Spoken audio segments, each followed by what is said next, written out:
got a lot to talk about here on Pamela Politics, the win, which may play a very significant role in some of the things we see coming out of county party politics.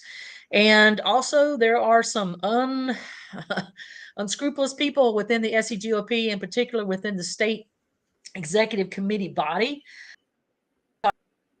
as well.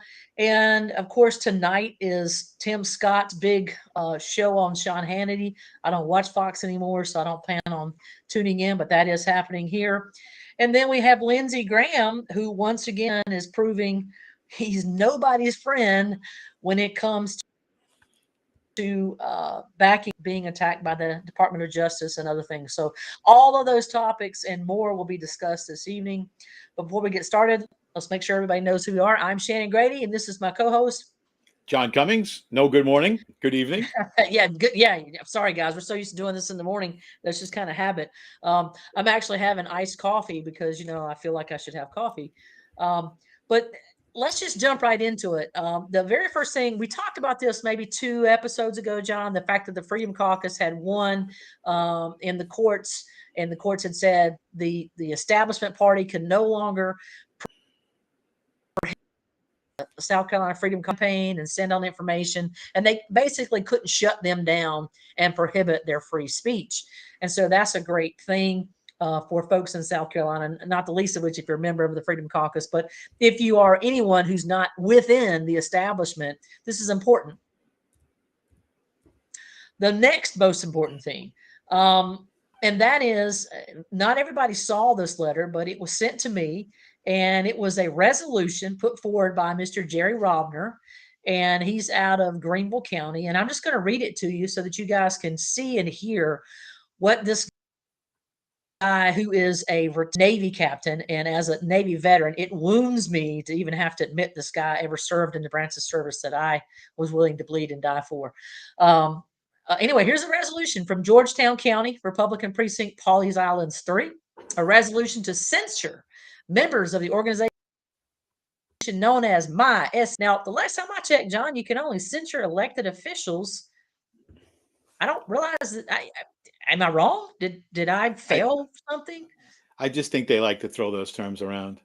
It's kind of what I thought. It's like a formal reprimand, but who's it coming from? Right. Right. So they're going to censure. Says here's what's really interesting. This is what their censure means. It says, whereas we, the officers of the Georgetown County GOP, have been duly elected to execute and protect the South Carolina Republican Party brand we have successfully built. Now, let me just stop right there. Okay. The resolution says that they were elected to execute and protect the SCGOP brand. No, you weren't. No, you weren't. That's not what you were elected to do. And who gets to define the brand? Well, first of all, you're supposed to be representing the people, represent the party. Obviously, you're the leadership within the party, but that is not your first step. Your first step is to make sure the constituents, the people who actually elect you within the precincts, those are the individuals that you are elected to make sure they get the things they need, not so you can make sure the brand, whatever that means, is held up. Point. Good grief. Then they go on, they say, whereas we, the officers of the Georgetown Republican Party, have a moral and fiduciary obligation to protect our organization and a legal obligation to protect our party as filed with the state. Okay, I'm tracking with you there.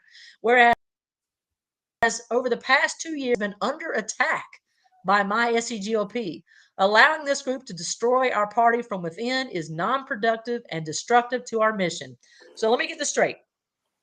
My SCGOP, which is a group advocating for change in leadership because they do not believe has adequately represented the people of South Carolina or the party, Republican Party of South Carolina. So these individuals got together, much like the Tea Party did, and they're attempting to make corrections by joining forces.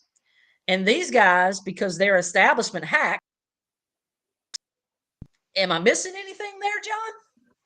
Not missing a thing. That's exactly what it is. And, it's something that we've seen all over the country. It's just that the establishment does not want to be challenged by we the people. Period. and again, remember, he has some district chair. I don't, somebody else asked me, how does he get elected? When does he get elected? I was at the state county convention, the state convention last time in 21, and I don't remember us voting for anybody to represent the state. Maybe I missed that, or maybe my brain good, but I don't remember doing that. So I'm not sure how he gets put into these positions, but apparently he's in this position again because he's been there for a while. But anyway, so it doesn't end there. It goes on. It says, whereas my SCGOP has only attacked Republicans and not once throughout the county or state have never said one negative word about a Democrat.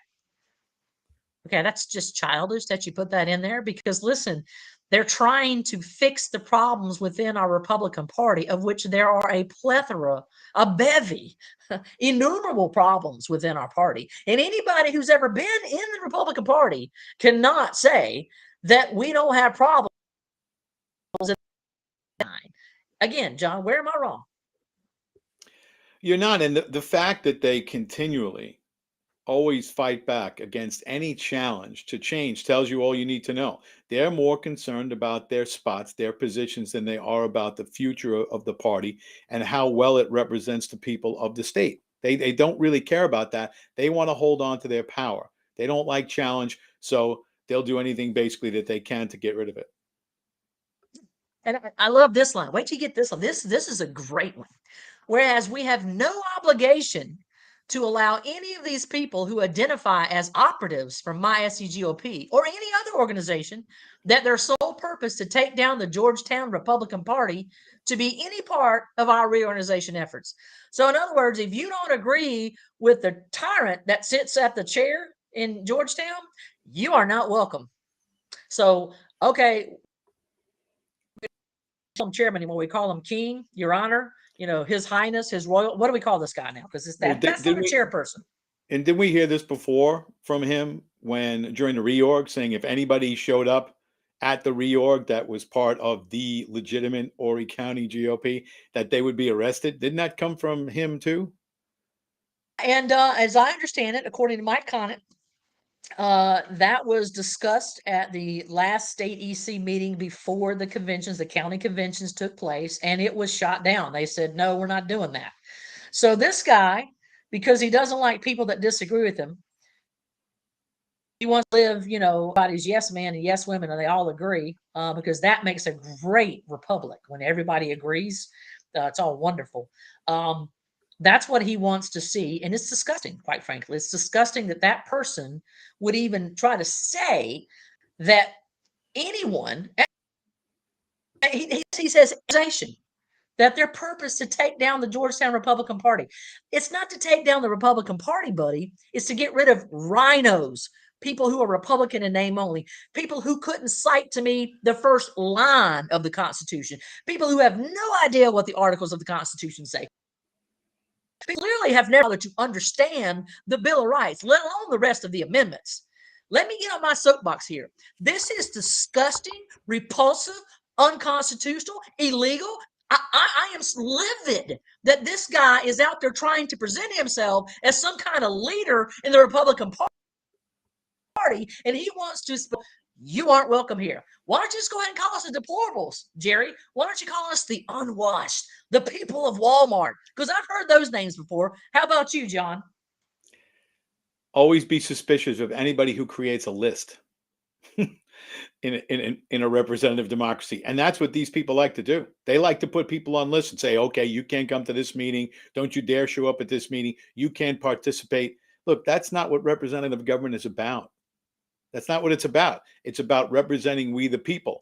And anytime we the people decide that, hey, you know what? We've had enough of what's going on, especially at the state level, and we want to get involved, there's a tremendous pushback. And it's by people who are already sitting in the seats. And they love to make lists and put people on them and badmouth them and do whatever else they can. And that's to be expected because, look, it happens at the national level. I mean, Ron Romney McDaniel does the same thing. It's about lists. It's about challenge. Absolutely. It's about you can't participate. It's about yep. that's all it's about. Yeah, exactly. No money for you. I mean, I know about that running from office, and I understood Yeah. that. You're not going to get money. I get that. That's fine. I don't have a real shot at winning, so we're not going to help you out in any way, shape, or form. So, but that's a whole nother story.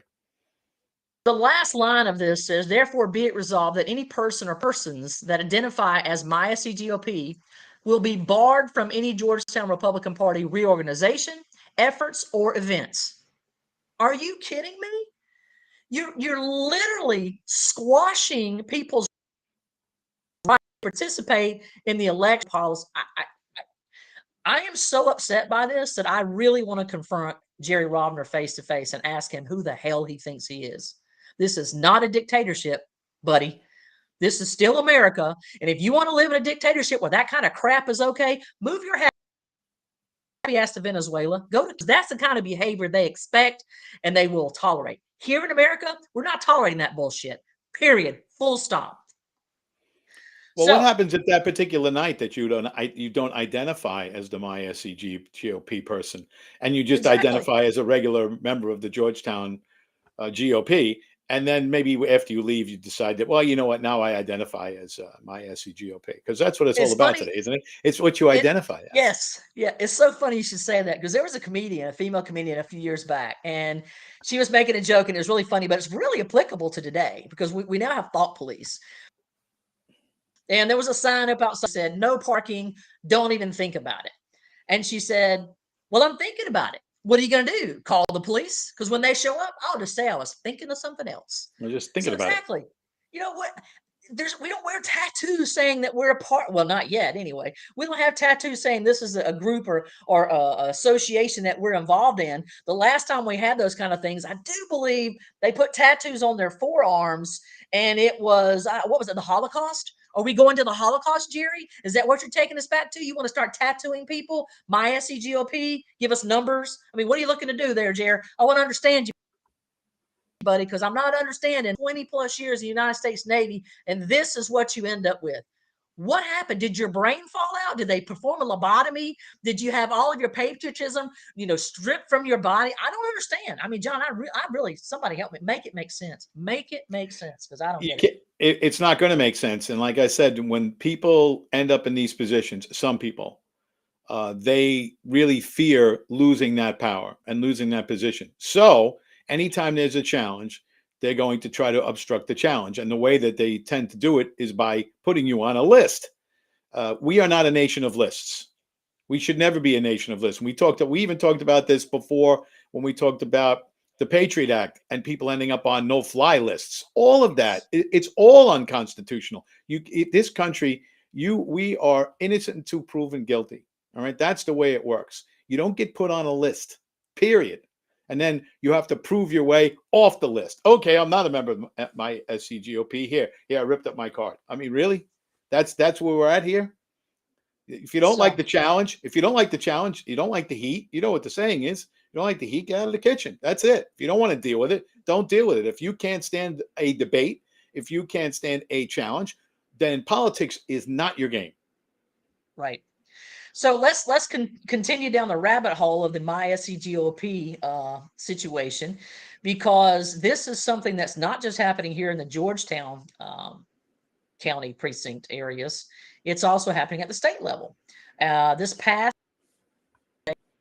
I guess, or I don't know if it's their first or not, but they had one of their state EC meetings, of which I have been banned myself. I cannot attend, even though I'm a duly elected state EC, but that's another conversation for another day. Jeff Davis from Greenville County was elected by, I believe, with 425 votes out of Greenville County to be the state EC.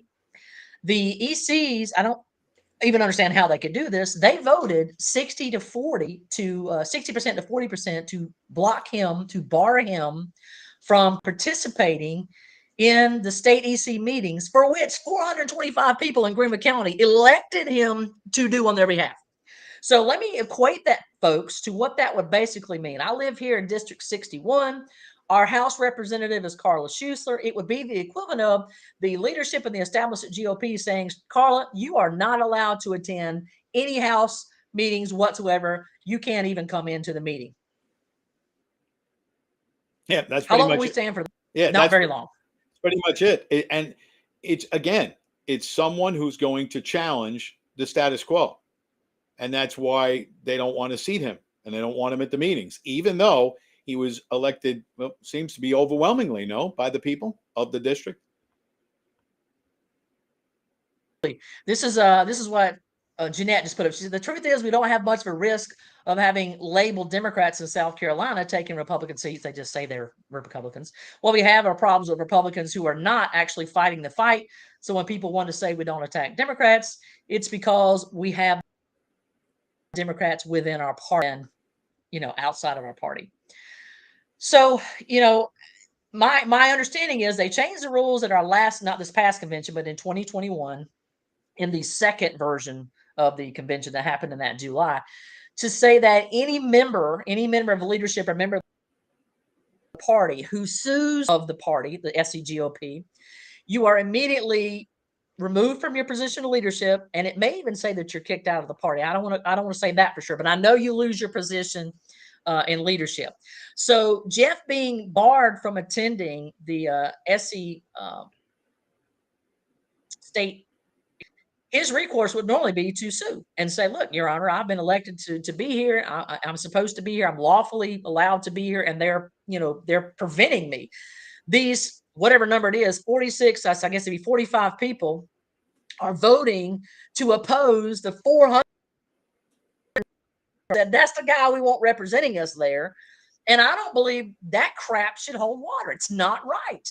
So I am not like a fan of Jeff Davis. I don't agree with all the things he says and does. So I'm not sitting here saying everything Jeff has ever done or ever will do is the right thing. What I am saying is he was elected. How I feel about him has zero to do with his ability to attend those meetings. Period. It's supposed to be a representative body. And they are getting around having that representative sit there because they don't like him. Case closed. Yeah. And guess what? It's not their position to like him. It's not a popularity contest. That's the person that the people of that county voted to represent them. Period. Case closed. And I don't know how unless somebody is causing problems, and I mean disrupting meetings or whatever, or disrupting the flow of the meeting. Look, you cannot remove that person, period. It's, hey, look, it's anti-American. Sorry. Yeah, I agree. Now, and that's what I'll say. So I wasn't at the meeting. So I don't know if Jeff came in there and he had horns and whistles and he was, disrupting the meeting. If that's the case, okay. And you say any further behavior like this will result in your expulsion or whatever, or you're going to have to get somebody else to replace you and be the state EC, whatever the case may be. But you simply cannot say, we don't like you. You don't agree with us, so we're just going to vote that you can't attend. That is not okay. That's what they wanted to do to a whole lot of members of the Freedom Caucus in the U.S. Congress. They wanted to just completely shut them out. And they did to some way shut down Marjorie Taylor Greene. They wouldn't put her, Nancy Pelosi famously wouldn't put on any committees, zero, none. She got nothing. Right. That's not the way our country is supposed to function. I'm disgusted beyond words that that's what's happening. But we got a lot going on. They're Democrat tactics is what they are. They are. That's leftist tactics. That's exactly what they are. That's what the left does. And you hit it right on the head with Speaker Pelosi, and Marjorie Taylor Greene. They just, because of things that she said, they didn't give her any committee assignments. Are you kidding? Have you ever seen what the Democrats said at the House level? Have you seen what some of the people that represent we the people have said? Well, you don't see the Republicans too often saying, hey, you know what? We're not going to put you on any committee unless there's a reason, right? If there's a reason, maybe you shouldn't have security clearance because you lied to the American people and you leaked to the press. Oh, that's a different story. But Marjorie she got blackballed because she called people names. Ooh. Yeah. Shame on her. She can't have that. That's terrible. They call him a name. Well, one of the things that Drew McKissick was questioned about repeatedly leading up to the state convention and his reelection by a very narrow margin was the question of the ES&S machines here in South Carolina. And Drew famously refused to answer the lady who was being very professional when she was asking the question. And he said, have you read the bill? And she said, I don't want to know what the bill's position is. I want to know what your position is. And he says, go read the bill and come back and talk to me. She said, Drew, just tell me, tell the people what your position is on the ES&S machines. And ultimately, he said, my position is the bill, which is a really coward's way out. And I have found that Drew is very cowardly. He doesn't like confrontation because he cannot stand for somebody to question him, kind of a narcissism, and someone who likes to be authoritarian. And I don't think that's the kind of person that we need in leadership at the state level, let alone at the national level, where he is the co-chair of the RNC. So let's talk about ES&S. A story just broke out here on the Vice page. And it is, want to go look this up and read along with me, you're welcome to do that. Here's the web page. And it's called Motherboard. Top voting machine vendor admits that it installed remote access software on systems sold to the states. Can you guess what remote system that was? Or program? What system do we have here in South Carolina? Do you remember what our electric voting machines are? What do you have? The ES&S? ES&S, ladies and gentlemen, ding, ding, ding. That's exactly right. Turns out the ES&S machines do in fact have remote access placed on them. This letter was sent to Wyden, a Democrat of Oregon, in April, and it was recently obtained by Motherboard Election Systems and Software. Now, it acknowledges that, quote, it provided PC Anywhere remote connection to software customers between 2000 and 2006, which was installed on systems ES and them. Now, what was interesting to me about this is they tried to say that was only a few. They couldn't give a specific number of how many, but it was just a few. It wasn't all of them. We don't know. But here's the problem with that. This same author who's writing this article also wrote for the New York Times. And when she asks the same question, the statement contradicts, because they said at that moment, it said, quote, none of the employees, including long tenured employees, has any knowledge that our voting systems have ever been sold with remote access software, the spokesperson said. Well, so they lied then, is it? And if they lied one time, John, what's to say they didn't lie about all of it? Maybe every single ES&S machine out there has this remote access. Now, I will take you back to the story we had a little while back about the vote that took place along the coast here. The gentleman, Mike Colbert, who showed up to vote for himself for county council, and his name nor his opponent's name were not even on the ballot. When they told the person in charge of the polling place, she got on the phone, called the guy 40 minutes away. The guy remotely went into the machines and changed the ballots to reflect the new information. Now, how did he do that if they're not connecting that to me? Did he ferry his way with fairy dust? He sprinkled fairy dust and he poofed over there to the election polling place. He fixed something. He poofed back to his house. Is that what happened? Of course. I mean, every excuse that you heard with these machines was that they weren't connected to the internet. And they meant by a physical wire, right? That's what they meant. Hardwired to the internet, yeah. Right. Yeah, they meant hardwired to, something you quote unquote plug into the wall. That's what they were talking about. But they didn't mention anything else, did they? No. They didn't mention that you putting in a flash drive or anything else that Wi-Fi, gives you Wi-Fi that gives you access to the computers. And it's just the same old story. How many times are we going to hear that? Well, that those elections in 2020 and 2022, there were very few irregularities around the country because we did recounts.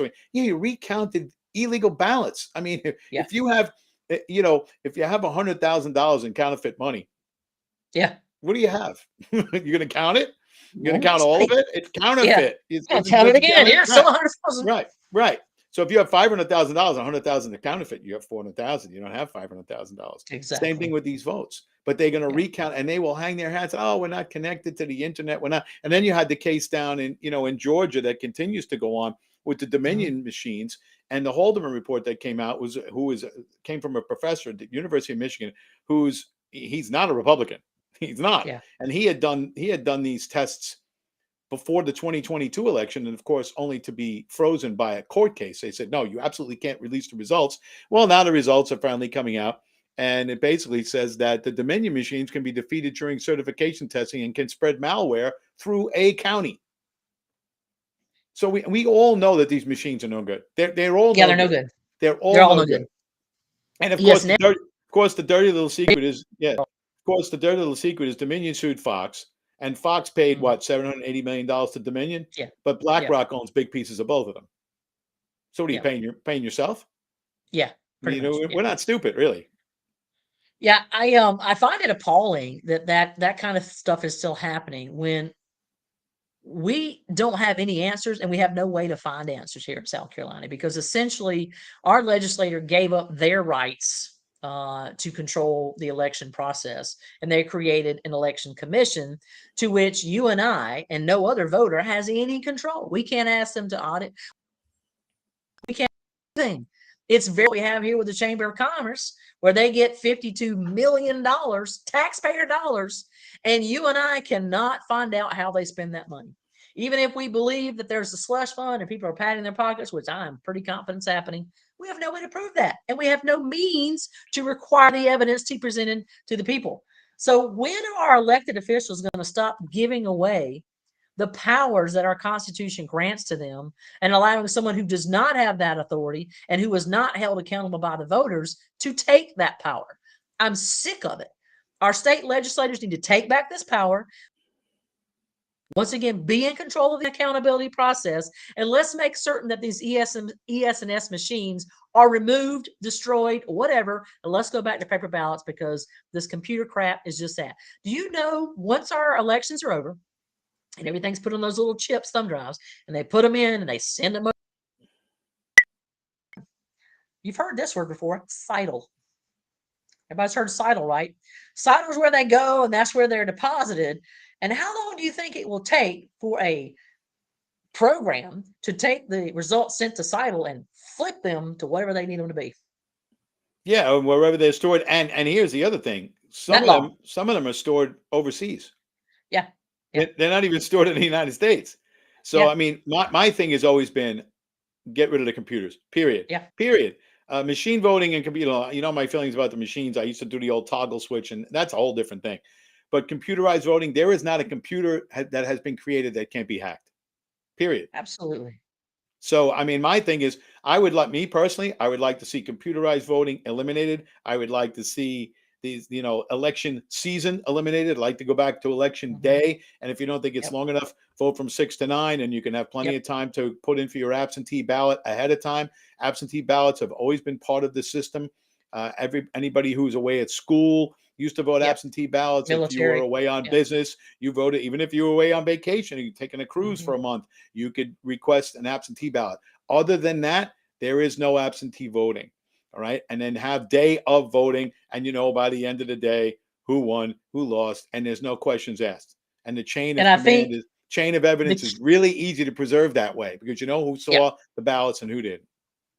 I think the key to that is let's just make election day a holiday. It's every 2 years, folks. It used to be. 2 years.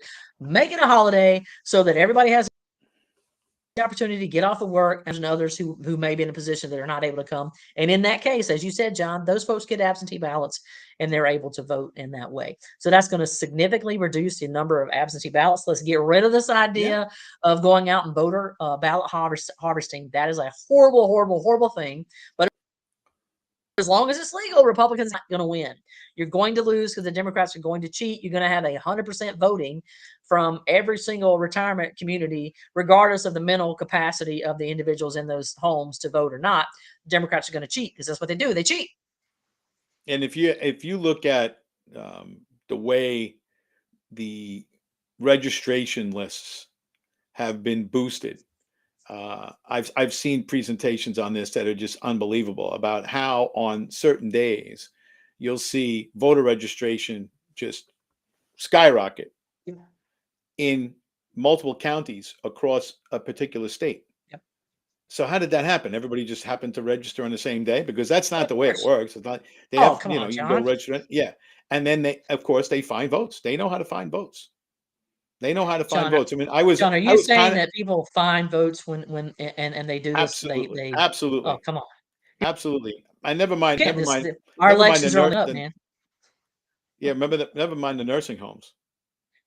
Right. I mean, I got destroyed in the nursing homes when I ran. I really have got to look up my grandmother. She's been dead for about 22 years now. I need to look up and see how she voted because for the 6 years she lived with us because she had Alzheimer's and she Right. couldn't vote. Now, my mom told me a story when she was a kid. She said a bus came, it was Democrats. A bus came, picked up my grandmother, paid her $5. Now, back in this point in time, this had been in the late 50s, early 60s. $5 was, and so Yeah. they paid my grandmother $5 to go and vote for their particular candidates. Folks, that's illegal. So that tells you how long this crap's been going on. It's not It's been new. going on. It's It's been not going on. It's new. nothing new about it. It's nothing new about it. It's just more sophisticated. And like you said, the ballot harvesting, it's if you want to try to compete with them, I hate to say it, you might register more people legitimately, but they'll do more illegitimately. Oh, And absolutely. they'll beat you anyway. I mean, Yeah. just look, I mean, does anybody, I mean, I know the song is out and everything. Does anybody really believe that Joe Biden got 81 million votes? Anybody? Not even the same Anybody? person, though. No. Not a chance. I mean, he even finally came out. It finally came out. Remember that truck driver who worked for Yeah. the Postal Service? Yeah, and And it he came was from a one state contractor to another and he state. drove from Mhm. Long Island to Pennsylvania with the ballots. Well, Yep. guess what? It finally came Yep. out that he did. Yeah. He That did. was He drove it. So where are the ballots? And remember, mhm. Bill Barr said, "Oh, that's ridiculous. It never happened." Well, guess what? It did happen. It And happened. he had over 100,000 ballots in his tractor trailer, and he left Long Island and went to Pennsylvania. So what happened to that? Nothing. Nothing ever happened Absolutely to nothing. any of it. They never investigated any of it, not legitimately anyway. Certainly. So, folks, at the end of the day, we have real problems with our voting. There's no question about it. And I don't people even. aren't going to vote because of it. They say, Yes. well, it doesn't matter. You know, it used to be, well, you know, my vote doesn't count because nobody ever listens to me anyway. So it doesn't matter Right. who I vote for. Now it's my vote doesn't count because there's an illegal vote that's going to cancel it out. So Yeah. people's like, they're so far detached from it. They're disgusted with it. They're like, Yeah. you know what? And it's just made apathy grow more and more and more. And apathy is the sworn enemy of democracy. You know, it's funny you should say that because somebody asked me the other day. They said, of the American people that is causing us to fall into this dilapidated state to basically repeat the steps of Rome. And I said, well, it's not just ignorance, it's apathy. I said it's apathy about everything. And you being a history teacher, you'll get this too. And I often say that look, during the American Revolution, it was sometimes referred to as a one-thirds war. These are not exact Yeah. numbers, but you had approximately a third of the people wanted to leave the king, about a third were loyal to the king, and the other third of the people said, hey, we don't care whether it's a king or whether it's whatever, just let us live our lives and don't bother us. We want to farm and have babies and families, and that's it. We don't care what you guys do.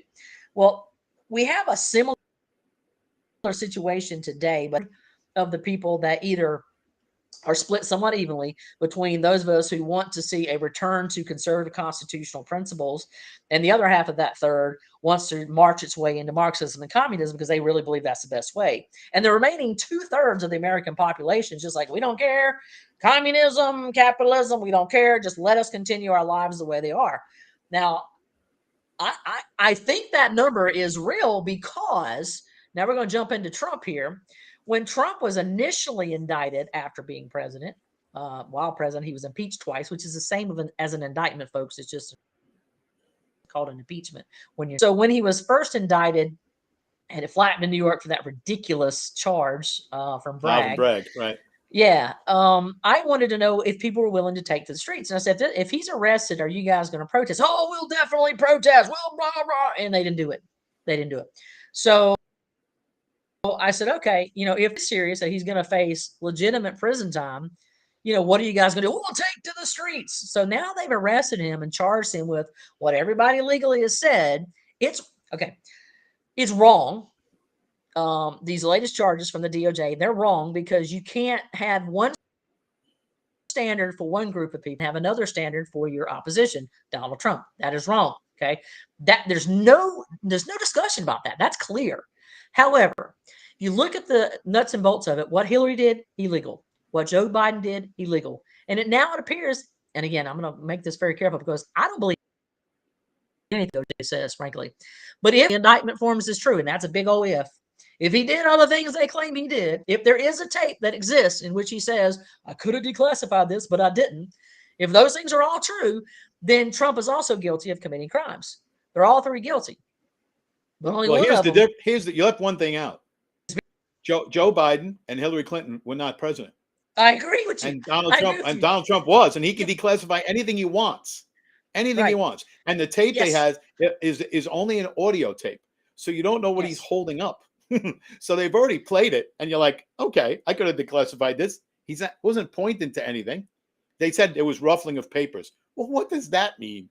I mean, it's so, the whole thing is so outrageous, and it's so ridiculous. But here's the buried lead. He went up in the polls again. Yeah. Because the people realize, I mean, the people are not stupid. They're not falling for it anymore. They've watched the establishment, and it is the establishment. It's the Democrats and Republicans. They've watched him get attacked since 2015 now. And guess what? What's stuck? I mean, we know the first impeachment was bogus. We know the second impeachment was bogus. And now we know we know Bragg's was bogus. Yeah. And then this one's like, bogus. So 1, 2, 3. This is the fourth indictment if you really count the two impeachments, because those count as indictments. Which were all bogus too. Right. All bogus. All bogus. So here's the point I was making. Let's say that they go ahead and they convict him and they put him in jail. Okay. Right. What are people willing to do? Because my guess is jack shit. They're not willing to do anything. And our country is. Yeah. And I hope we don't have to find out. I really don't, because if they really push the envelope, it's not going to end well. Eventually, something's going to happen. Something's going to have to give. The people have had enough. They just had enough. The whole thing is a farce. Everything's a farce now. And the biggest problem that we've had, and I've said this, I used to tell my students this 20 years ago, the biggest problem we have in this country, the biggest threat to this nation is a complicit media. And that's basically what you have now. That the media now, including Fox and everybody else, they are just the communications wing of the left. That's all they are. And most of what, even when you watch the local news, it's all scripted at the national level, and they just hand it to these anchors and they report it. And it's all so biased and so slanted. The fact that the coverage on President Trump's indictment was like on the national news was over 300 hours, and they did not mention for 1 second what happened in the House that day when it came out that Joe Biden and Hunter Biden had taken at least $10 million. Well, and there's a lot more coming, because believe me, absolutely, way more than $10 million. I'm going to disagree with you just a little bit. I do think that's a huge problem. But the bigger problem is not the media's complicity. The bigger problem is the people, you and I and the other folks out there who are ignorant and refuse to do anything to educate themselves, who have decided to be drones, and they get all their information only from the internet and only from one particular source, and they don't bother to look at other sources. I'm going to give you an example. I listen to Dan Bongino, who 100% loves him. That's who he's voting for. It's very clear. And I also listen to Ben Shapiro, who is absolutely 100% a Ron DeSantis guy. If you listen to the two of them, it's clear. There's no debate. Dan Bongino is for Trump, and Ben Shapiro is for Ron DeSantis. I listen to them both, and I make my determination on what I happen to think. But it's important that you listen to both. Now, I don't waste my time listening to people like Rachel Maddow because she's an idiot. Okay, I'm not going to listen to that. Marxist crap. All right. However, people that want to wait and watch Fox News or watch Newsmax or watch One American News to get your information, you're not actually digging and trying to find information, you're part of the problem. You're part of the problem. You got to get out here. You got to read. You got to understand the history. You got to understand what's happening, what's happened before in our country, and see what you need to do. Because I'm telling you right now, John, we are in a serious crisis. We are in a serious crisis. And folks are going to panic when this all falls apart. I don't think for a second that Donald Trump is going to be found guilty. I am convinced of that. There's no doubt in my mind, because the left, the Marxists, the communists have decided that January 6th was successful. It did what they intended for it to do, which is to frighten everybody on the right that had any admiration for going forward and peacefully protesting. It quashed that. Now people are scared to death to say or do anything. Anything, even here in a red state, Republic, they won't do it. So they know that it's succeeded. So I predict zero will happen. Not one person will bother to go and do anything. Example, when he went to be arraigned on these latest charges, the estimate from the news media was 50,000 people are expected to show up in protest of Trump being arraigned. It was about 5,000. About 5,000 people showed up. Well, I always say terrible. the biggest problem that we have as Trump supporters when it comes to situations like this is that we all work. You It's know, true. we Yeah. can't, You have it's jobs. true. It's absolutely true. I mean, Yeah. they're, you know, the left, they're organized and they actually pay protesters. We're too Yeah. busy working 2, 3 jobs because that's what we do. Yeah. And that's a big problem for us. But Mhm. eventually, I think, you know, I think the real tell is that every time Trump gets indicted or something comes up, his poll numbers go up. And I think it's because even the average person who just watches the news in passing has to be Yeah. going, really? I mean, how long are they gonna drag this guy through the mud? And he just keeps And coming back for more. And yeah. here's the other Yeah. thing. He's taken every shot, right? He's taken every shot that they've given. He's taken every shot. What are they going to do to the next person? If there is a next person, If there is a because next you know person. the way Yeah. things are going right now. I mean, put on the news and try to find a story. I mean, the regular news, you know, the complicit media news. Try to find a Yeah. story about the Chinese and their presence in Cuba. Go ahead, No, you won't find it. go try to find Yeah. it. The spy You're not base gonna there. You won't find it. you're not gonna find it. Yeah. They're already Nope. there. It's the same thing as the missile crisis, only it's probably Yeah. worse. Yeah. You Cuban know, Missile Crisis, 1962, folks. yeah, I heard Steve Bannon saying this before, and I agree. Nuclear weapons, why they are obviously beyond dangerous. That's very Mhm. 20th Mhm. century. Yeah. This is all Yeah. going to be cyber attacks, Yeah. right? Folks. And attacks on the grid, Yeah. and Oh, well, yes. right, and I'm glad things you like, brought that up. and it's gonna be AI. Those are the things those are the way that you attack in the 21st century. You know, Yeah. nobody's into lobbing bombs right now, thank God. No. But it's No. coming, and it's not coming through nuclear. It's coming through, like I said, attacks on the grid, Yep. cybersecurity, and AI. I was watching an epic story, and I've been following this for about EMPs, and we talked about it with the balloon that floated over from China.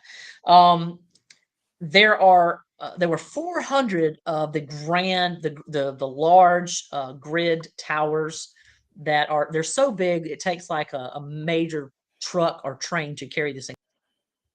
They're enormous. Okay, I them in the country, and they all come from China, by the way, because China has cornered the market on grain steel, which is what is used to build these things because they're so massive. And so we had over 400 of them that were from China.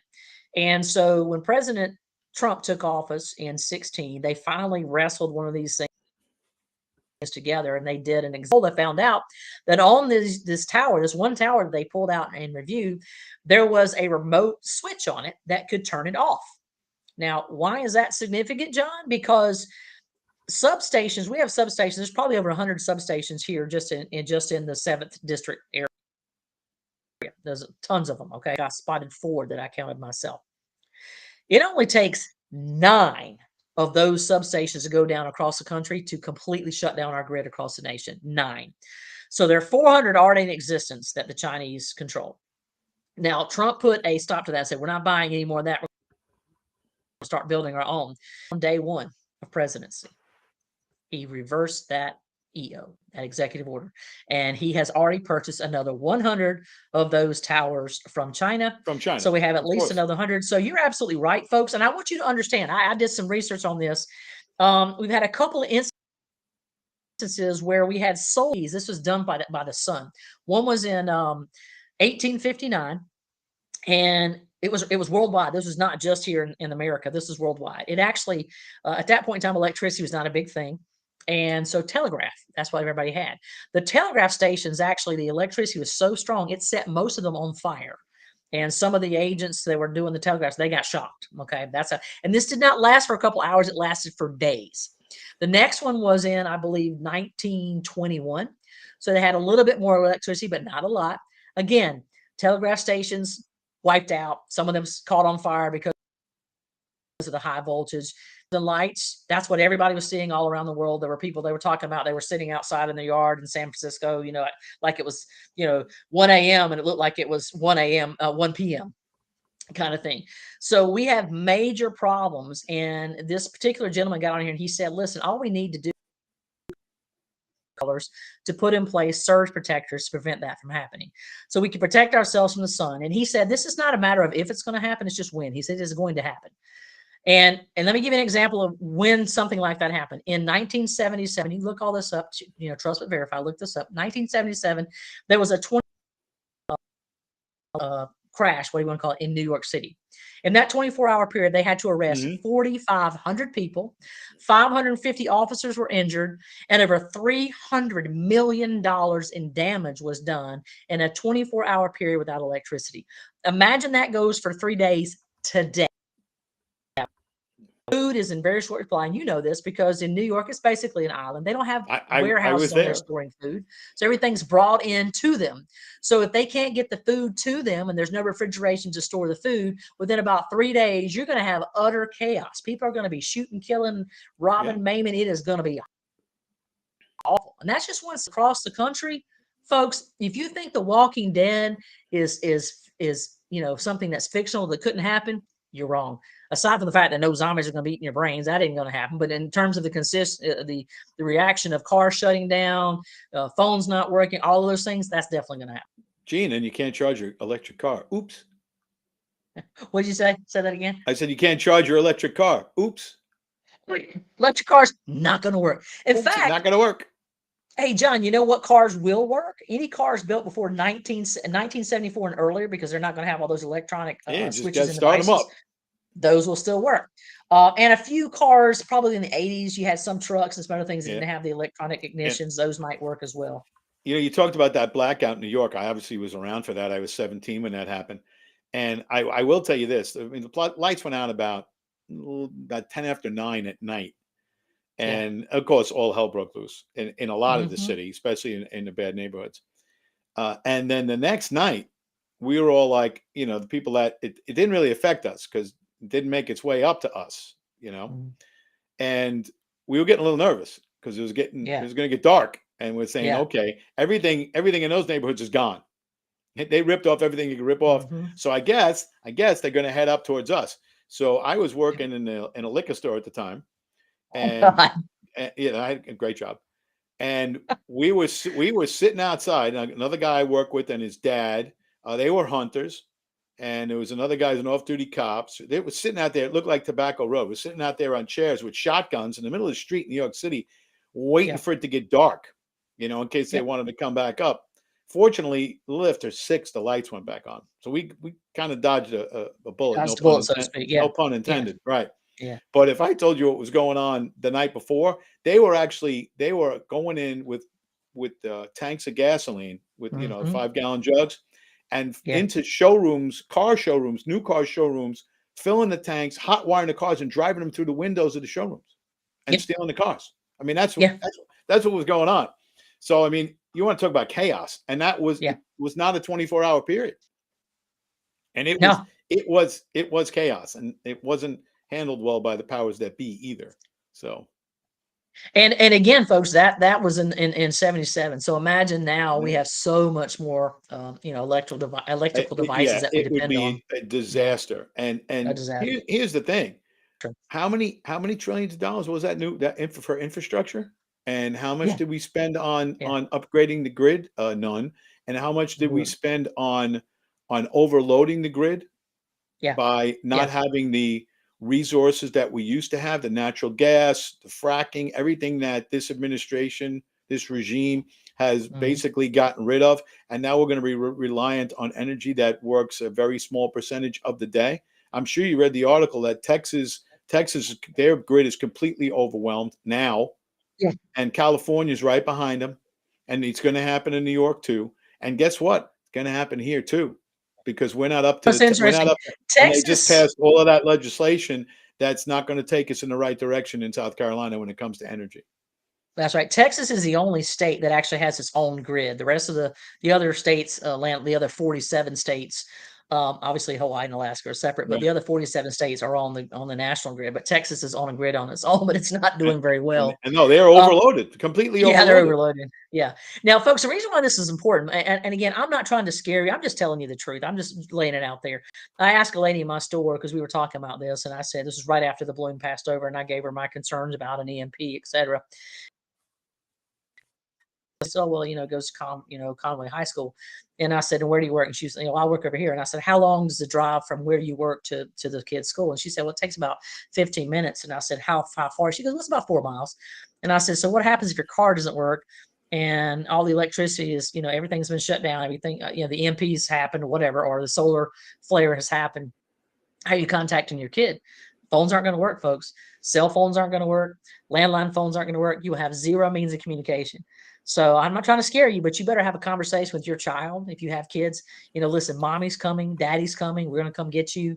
And by the way, your car's not going to work unless you have, like I said, you've purchased about a $400 surge protector from Amazon or someplace else that could potentially protect your car from a solar flare, pulse, surge, or an EMP.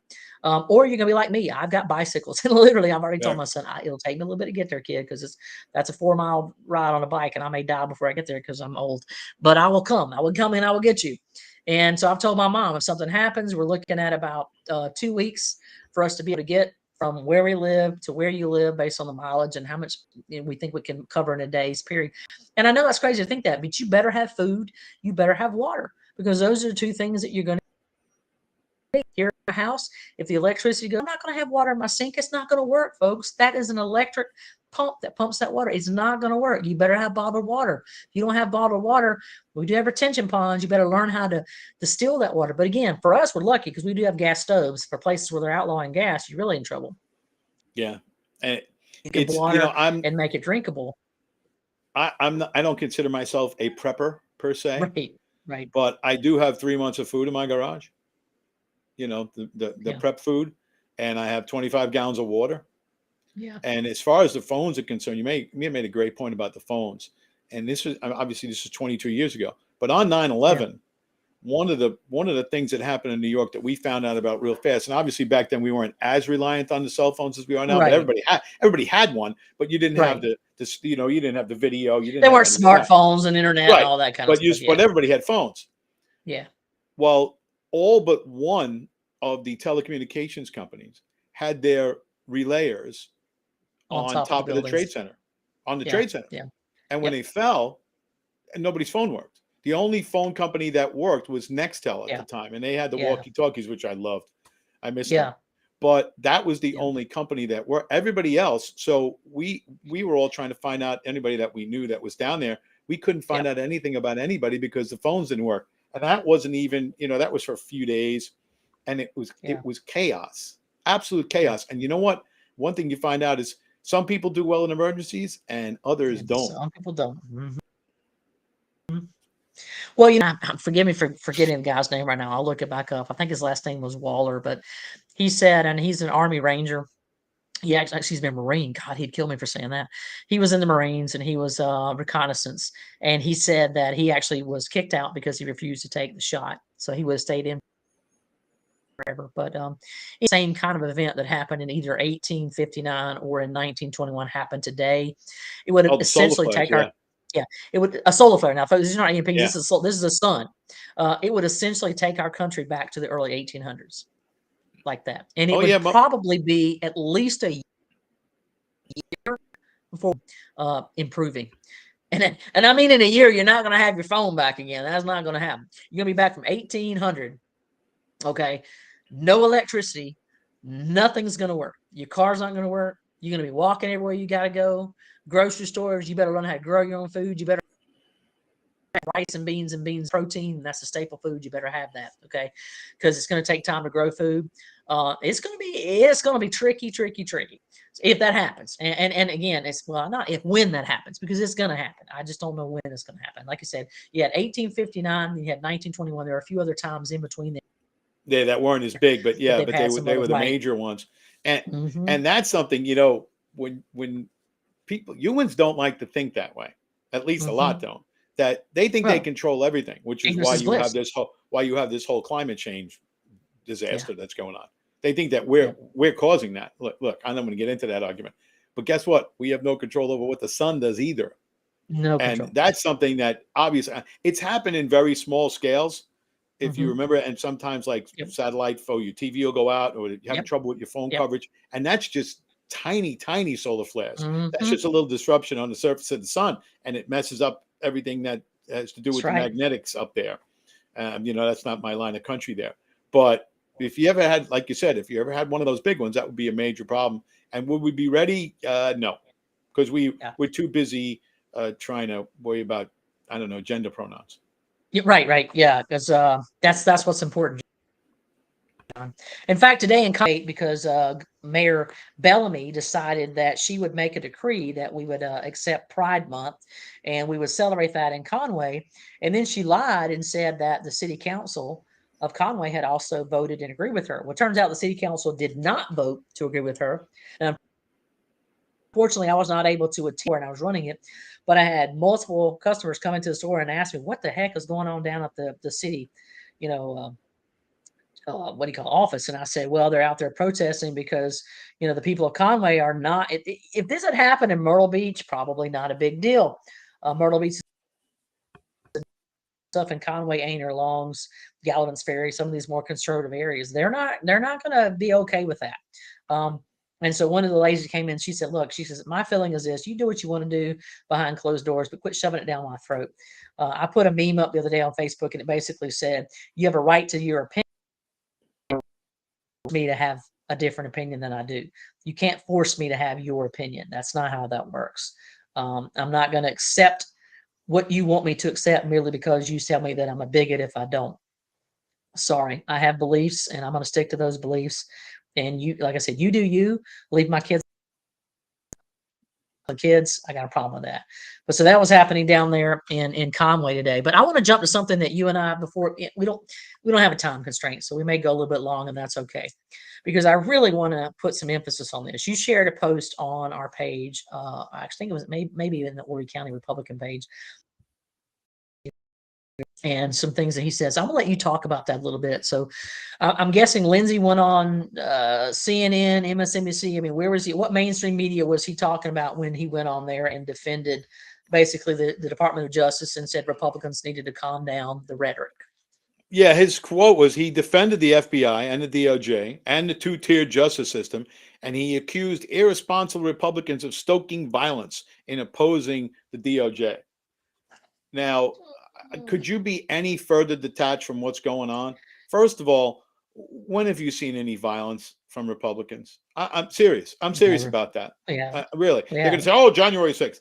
Look, I've been to riots. That wasn't much. That wasn't even much of a riot. No. And if you think that President Trump planned that whole thing, believe me, if President Trump had planned that whole thing, it wouldn't have looked like that.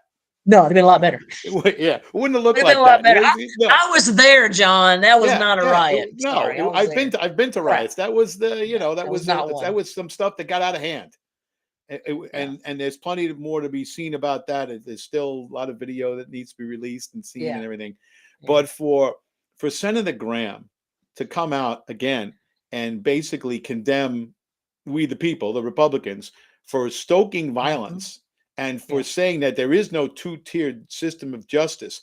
Well, you know what? The shelf life on that wasn't very good, because you saw what happened with Hunter Biden today. I mean, we all knew that was coming. We all knew that they would say, okay, we'll charge him with something. Yeah, we'll charge him with something really small, give him a slap on the wrist, and then we can go, see, this is fair justice because we prosecuted Biden just like we prosecuted Trump. Well, guess what? No, not the same thing. And I really think that if any time that there is a Trump rally, we need to go protest Lindsey Graham. We need to be, we don't have to be disruptive, but we need to go with signs that say Lindsey must go and all of that stuff. And you know what? And then we'll find out who the real establishment people are, because if they throw us out, then you know what's going on. Because that needs to be, he needs to be straightened out. And I know it's not going to happen, because he basically thinks he's the king of South Carolina. He does. Yeah. That's just the way it is. And I'm hoping that Trump is going to recognize that Lindsey's true colors are not in support of him, that he's just another, and I want to believe that Trump has been doing the old, keep your friends close, but your enemies closer. And that's why he's kept Lindsey so close. Holy President Trump, please, dear God, don't just cut Lindsey Graham loose, call him out for his crap. Enough is enough. Yeah, and the man is a travesty. I think the thing that's going to divide them is Ukraine. I think the thing that eventually divides them is Ukraine. When all the information comes out, when it's finally said and done, everything that's been going on in Ukraine for the last, 10 years, and you go all the way back to Graham and McCain and all of that stuff. Yeah. When it all comes out, it's not going to be pretty for Senator Graham or anybody who's involved in that entire situation. This is all going to come to a head. The whole thing is, this is what you have. You have this whole Biden investigation, which is deep, dark, and dirty. I mean, it's really, really bad. That's coming in one direction, and it's coming fast. And it's coming so fast, they're trying to figure out a way to take out Trump before all this hits the fan. And if they both happen at the same time, it could be catastrophic. But when we all find out what's going on in Ukraine, between the laundering of money, between Burisma, between the biological warfare facilities that are there that we were funding unbeknownst to a lot of people, that apparently the Bidens were involved in as well. And here's the kicker: all the human and child trafficking that's going on through Ukraine. None of this is going to come out looking good at all. And anybody that's on the side of funding Ukraine, it's not going to be good for them. And the people that I feel the worst for is that you have the globalists and you have the Uniparty here. They're all the same group. They have basically thrown the Ukrainian people under the bus and saying they're expendable, because we want to make sure that we're in control here, that we control all the information. And also we'd like to take Putin out, so that's what Lindsey Graham has said like 2 or 3 times. Yeah. And as I've heard it put this way, and it's the truth, that the globalists, they will make sure that they'll fight until every Ukrainian's dead. Yeah. They don't care. Yeah. They just do not care. And and the stuff that comes from the media regarding what's going on over there as far as that war is concerned is all nonsense. It's all nonsense. They're getting destroyed over there, destroyed. And we're part of it, which is the sad thing. Our tax money is going over there to make sure that those people get destroyed, all because they want to get rid of Putin. And it's not just that. They have a lot to cover up over there. And they're making a lot of money off this too. Well, they have to cover it up. And they're paying a lot of people off to cover up what went on over there. Absolutely. It's funny you should say that. My brother has had several students as students. One was from Ukraine, and Miroslav, he's still there, and his family. So I'm actually in contact with them, so I kind of know what's going on there just outside of Kiev. And then we had Ivan, who was Russian. And so in Russia, what I can tell you is that the initial soldiers that they were sending to the front lines, they were literally human fodder. These were like kids, 17, 18 years old. They were forcing them into the military. They didn't have any training. They had like 2 weeks. Here's your uniform. Here's your gun. Go. And these kids were getting killed. They didn't want to go. And that's why the Ukrainians had such success in the beginning, because they were facing unskilled soldiers. The minor leagues. Right. And they literally, not even minor leagues, heck, these were like high schools, and they were killing these kids. And and I'm not saying that what they did was wrong, because they were defending their homeland, but it's one of the reasons why they had such success. The Russians are holding back their really good troops because they know at some point in time, Ukraine is going to run out of soldiers that can fight. It's not a good situation. They're pretty thin now. And listen, the billions of dollars that we spent over there in Ukraine, I said 1 billion earlier. I should have corrected that. It's 4 billion. It would take $4 billion to protect our grid from a solar pulse or radiation. Now, of course, we can't protect all the other countries. They're going to have to protect themselves. Every country around the world is in danger of this. And folks, just understand 80% of just about everything you make or consume, or not that you make, that you consume, purchase, or whatever, is predominantly made overseas. And a lot. So we've got to do a better job of producing things here in the United States, or we're going to be in serious trouble.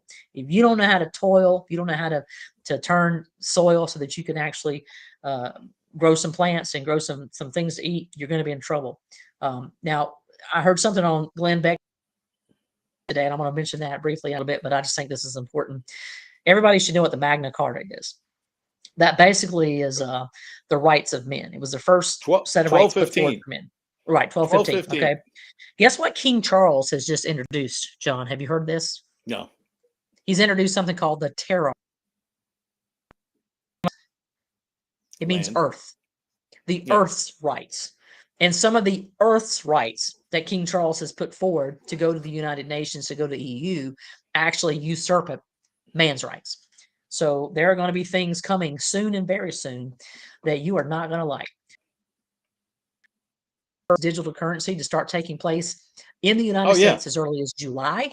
That's next month, folks. That's next month. You better be prepared is all I know to tell you. You better be prepared. Yeah, and they've also announced that, you know, the countries that are going to try to get off the dollar, they've announced in 60 days they're going to have a big announcement on what they're going to do. Go to another currency, which might be backed by, guess what? Everybody listen, it might be backed by gold. Yeah. Yeah. It very well might be, which is, you know, probably one of the mistakes that we made back in the 70s when Nixon took us off the gold standard. That was probably, and, you know, looking back, it's probably not a good thing. As far as manufacturing here, I always have to go back to this one thing. In May of 2020, when President Trump put together his stimulus package to get out of COVID, May of 2020, it was $2 trillion. It was $1 trillion, so it's COVID aid, and it was $1 trillion aimed directly at bringing back manufacturing to the United States. And that was supposed to have a focus on chips and pharmaceuticals. Chips and pharmaceuticals. And guess what? Nancy Pelosi killed it because they didn't want to give Trump a win before the election. So they were more concerned about the party, the Democrat Party, and the election than they were about national security and the future of this nation.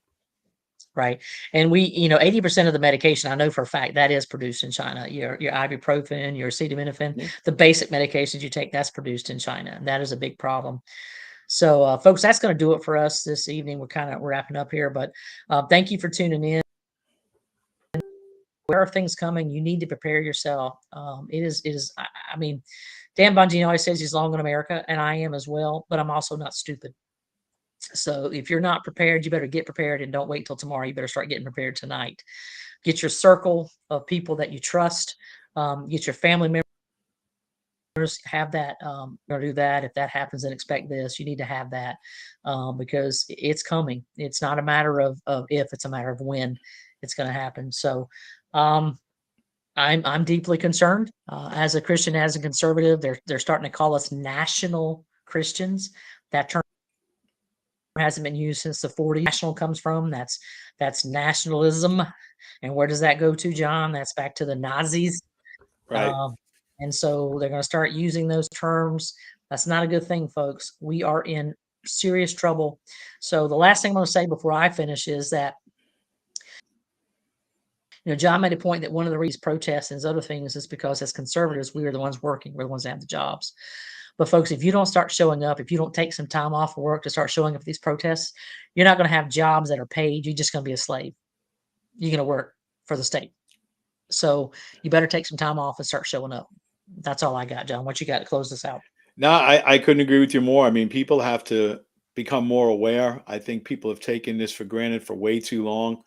And, you know, some people, they're getting on in years like, you know, it's not going to affect me. It's going to affect you. It's going to affect everybody.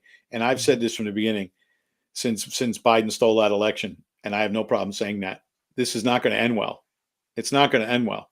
No matter what you think about President Trump, everything that President Trump did was unwound by this regime. And we were heading in a pretty good direction. And when you look at the security of the world at large, the world was a safe place 2 years ago. 2.5 years ago. It really was. Russia was pretty much in check. China was, you know, we were, you know, battling with them a little financially, but we were in a good spot with them. We're in a great spot with North Korea, Iran. Now look what's going on. I mean, it couldn't be going any worse.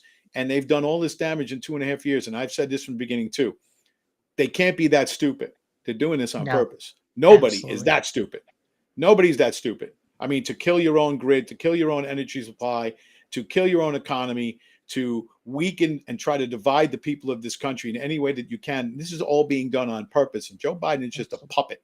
You know, he wasn't too bright when he was, you know, playing with a full deck. So, you know, he was never the sharpest pencil, right? Never the sharpest pencil in the box. So this is all being done on purpose. He's the puppet. There'll be another puppet after him, probably. I mean, because I don't think Joe's going to make it through his term. I really don't. If you're watching him lately, he's really fading fast. So then you're going to get President Cackle in there, and you know, that's what's going to happen. But she won't be the nominee. and they'll get somebody else. I mean, Michelle Obama, Gavin Newsom, somebody like that. I think they'd love to run Michelle Obama, but the big fly in the ointment there is that all of this corruption with Biden happened on Obama's watch, and it's very possible. But it's very possible that he got 1% too, because they sure ended with a lot of money. They went into office with no money, and they left office with a lot of money. I don't know how these people do that. In president's case, it's $450,000 a year. Joe Biden was making 175, and he's worth $100-something million. And it's not just them, Mitch McConnell too. There's plenty of people.